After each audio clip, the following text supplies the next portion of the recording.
Fire पता नहीं चल रहा अंदर से कहां से आ रहा है, जिन का आ रहा है, जादू का आ रहा है, शैतान का आ रहा है, नफ्स का आ रहा है, माजी का आ रहा है, फ्यूचर का आ रहा है। इसके बीच में वो जो है ना वो रो पड़ा, बहुत तकलीफ में। फियर को हैंडल करता है, जख्म याद आते हैं अब उसको।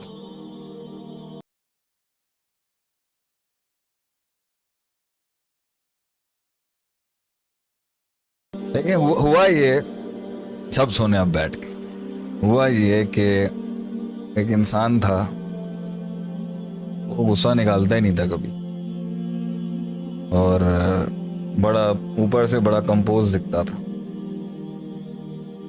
लोग समझते थे इसको शायद तकलीफ ही नहीं होती, इसको फील ही नहीं होता। उसका कंपोज होना उसका जुर्म बन गया। लोग उसको इसलिए मारते थे क्योंकि वो बहुत कंपोज था। मेरे लेक्चर्स में बात बहुत आती है, अपने अंदर रख। उसकी कॉम्पोजिशन अदाब बन गई उसके लिए कि वो बेचारा किसी को कुछ बोलता ही नहीं था। प्रेजेंटेशन अच्छी थी, कपड़े अच्छे पहनता था, दिखता अच्छा था।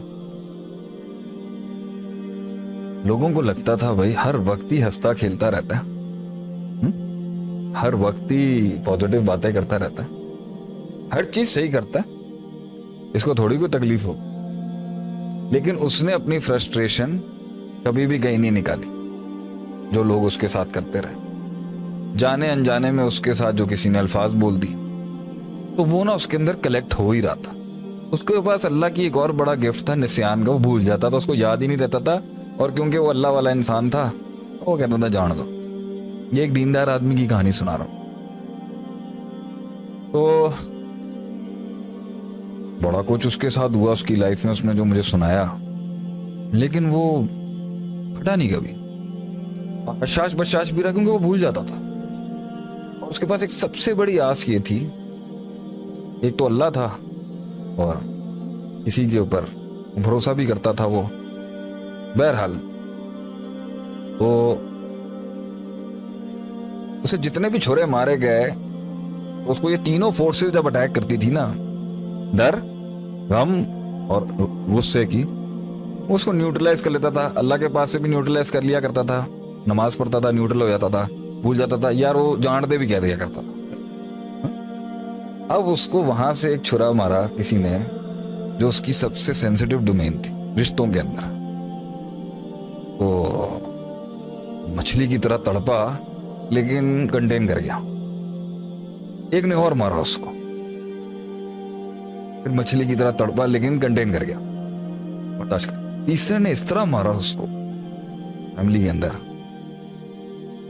बयान नहीं कर सकता यहां पर, कि उसकी जो वो बलाएं जो 12-15 सालों से बंद थी ना अंदर, जिनके ऊपर वो झाड़ से लगा दिया करता था।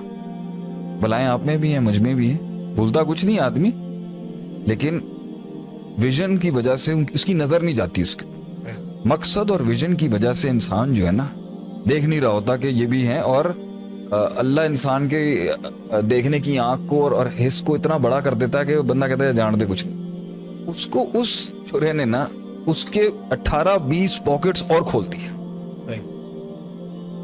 अच्छा, वो कुछ घंटे के लिए खुले होंगे, वो चाहता तो नहीं जाता। सोचे उसने क्या गलती कर दी। उसने उन बलाओं के पास जाके टाइम स्पेंड करना शुरू कर दिया।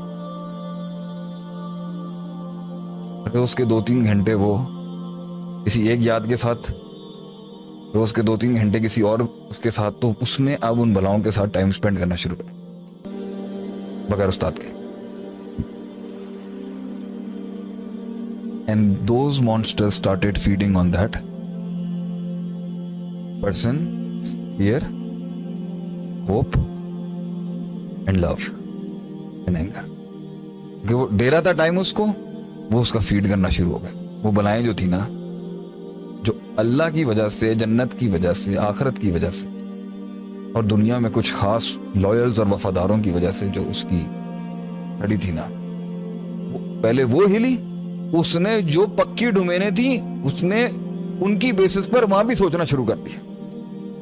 तो यकीन शक में गया उसका बहुत जगहों पर, यकीन शक में गया बहुत जगहों पर, उम्मीद चली गई मायूसी की तरफ हल्की हल्की।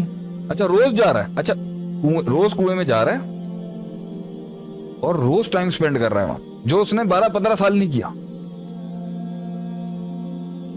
उससे क्या हुआ, तो जो वक्ती एक छुरे या 2 छुरे लगे थे, उसको वो डिफ्लेक्ट करने के बजाय जो हमेशा जिस तरह करता है, उसने अंदर जाके उनको मुंह देना शुरू कर दिया जो अंदर था। उसने खुद छेड़ दिया अपने अंदर जो उसने इतने अरसे से कंटेन किया, बगैर उस्ताद के गया। वो जब वो अंदर गया ना, उसने कौन कौन सा टॉपिक और सब्जेक्ट किस बेदर्दी से खोला, वो अंदर से इतनी बड़ी बला निकल के आ गई। वो सारी डिटेल्स लेके आ गया, उन डिटेलों में गौर करना शुरू हो गया, उन बलाओं की डिटेलों पे, उन इवेंट्स पर, उन सोचों पर, उन जख्मों पर, उन तकलीफों पर, उन मुश्किलों, उस पर गौर करना शुरू हो गया। तो जो एक वो यकीन भी हिट होना शुरू हो गया, वो मैथ्स में चला गया, वो मिरेकल से मैथ्स में चला गया, वो मौजाती जिंदगी और तवक्कुल से असबाब और हिस्सियत और मैथ्स में चला गया कि ये अच्छा, इस अगर मैं उसने यहां सोचा, अब वो बंदों को जज करना शुरू हो गया। उसने बोला ये शेख साहब, मुझे पैल्पिटेशंस हो रही हैं आजकल, बगैर वजह के मेरा दिल फड़कता है। पैल्पिटेशन निशानी है एंजाइटी की ना, मतलब घबराया हुआ ना, क्योंकि अब उसका जो नूर है अंदर का, वो अननोन में चला गया। अभी बलाएं खड़ी हो गई हैं और टाइम देख के अपना अटैक करती हैं, चार्ज में वापस नहीं जा रही, और डाइवर्जन कुछ मिल नहीं रही, रूटीन मोनोटोनस है, वही रूटीन चल रही है, चेंज लाइफ में आ नहीं रहा, वही लोग हैं, डाइवर्सिटी है नहीं, नया चैलेंज आ नहीं रहा, माइंड डिफ्लेक्ट कर नहीं पा रहा, नई कुरान हदीसें खोल नहीं रहा, नया ताल्लुक कायम नहीं कर रहा अल्लाह के साथ। वो मोटी हो चुकी हैं, बड़ी हो चुकी हैं बलाएं जो अंदर हैं, और अब उसे वो पैल्पिटेशंस हो रही हैं, क्योंकि नफ्स जो है वो अननोन फियर उसको आ रहा है, अभी अलर्ट बहुत ऑन हो गया उसका। इसी का नाम एंजाइटी है ना, बॉडी का गार्ड ऑन हो जाता है माइंड का, इसी का नाम सुकून है ना। ये छत गिर सकती है मेरे ऊपर, अगर मैं इसकी मैथमेटिक्स में चला गया ना, मैं पागल हो जाऊं। मुझे पूरी रिपोर्ट चाहिए होगी कि सरिया ठीक है अंदर, मैथ्स चाहिए होगी ना कि नहीं गिरेगा। इसलिए बहुत कुछ चीजों का इल्म ना होना रहमत है, और बहुत चीजों की डिटेल्स में नहीं जाना रहमत है, और बहुत जगहों पे आंखें बंद करना रहमत है। इससे ज्यादा देखोगे, नबी सल्लल्लाहु अलैहि वसल्लम ने फरमाया, अपना मुर्दा नहीं दफनाओगे। अगर तुम कब्र के अंदर का हाल देख लो, लौ तालमुना मा अल्लम लज़हकतुम कलीला वला बकीतुम कसीरा, अगर तुम वो जान लो जो मैं जानता हूं, तुम हंसोगे कम, रोगे ज्यादा। तो जब वो अब पैल्पिटेशन इसलिए आ रही है, ये तकरीबन सारी फाइल्स खुल गई हैं, बंद करने के लिए तो पूरा चैप्टर खुल गया अंदर, पूरी बुक खुल गई। वो घबराहट उसको हो रही है, और वो किताब और वो बला बोतल में सिर्फ इल्म से नहीं जाएगी, और भी कुछ करना पड़ेगा। नहीं, वो इल्म से खोली भी नहीं थी उसने, आहिस्ता आहिस्ता डिन्यूट्रलाइज करने के अंदर अभी नफ्स पे फीड करने के लिए जिन भी तो आ गए। अब द फोर्सेस ऑफ इविल है, उसने बलाएं खोली हैं, वो अनडिक्लेयर अननोन जोन में चला गया अपने माइंड में। तो माइंड के चैनल्स के साथ जिन्नात भी तो जुड़े हुए हैं, अस्कार भी तो करने पड़ेंगे, प्रोटेक्शन भी तो चाहिए। फायर पता नहीं चल रहा अंदर से कहां से आ रहा है, जिन का आ रहा है, जादू का आ रहा है, शैतान का आ रहा है, नफ्स का आ रहा है, माजी का आ रहा है, फ्यूचर का आ रहा है। इसके बीच में वो जो है ना, वो रो पड़ा बहुत तकलीफ में। फियर को हैंडल करता है, जख्म याद आते हैं अब उसको, जख्म संभालने की कोशिश करता है, तो मुस्तकबिल का डर लगता है, उनके भरोसा टूट गया इंसानों के ऊपर से। भरोसा करने की कोशिश करता है, रिश्तों पर यकीन टूट गया, हो नहीं पा रहा उससे। मैं उसका केस खुद देख रहा हूं, अल्हम्दुलिल्लाह। मैं उस इंसान का केस खुद देखूंगा, देख रहा हूं। रोज की फाइट है उसके साथ। वाहिद बंदा है जिसको मैंने एक्सेस दिया है कि मुझसे बात कर सकता है। लेकिन मैंने उसको बोला है अच्छा रोज उसको एक नई खुशी चाहिए डाइवर्जन के लिए।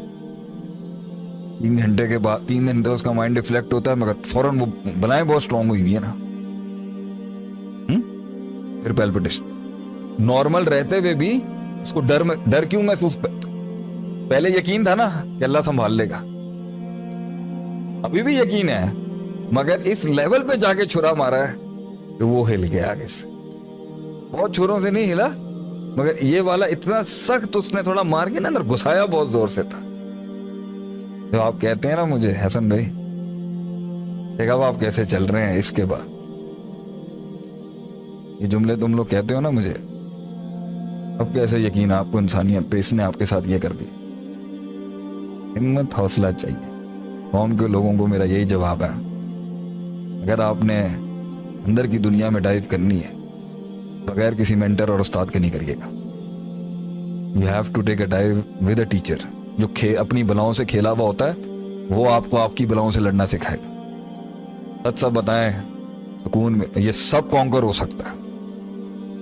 ये सब एक टाइम पर जो अंदर की बनाए है ना, जब आप इसको इसी को तो कहते हैं मन अदरा का सियासत नफ्सी फकद अदरा का सतन। जो इन जंगों से लड़ा हुआ होता है ना, वो कौम की नफ्सियात पे फिर काबू करता है, उनकी बलाओं को, और फिर लोग अपना आप देते हैं आपको।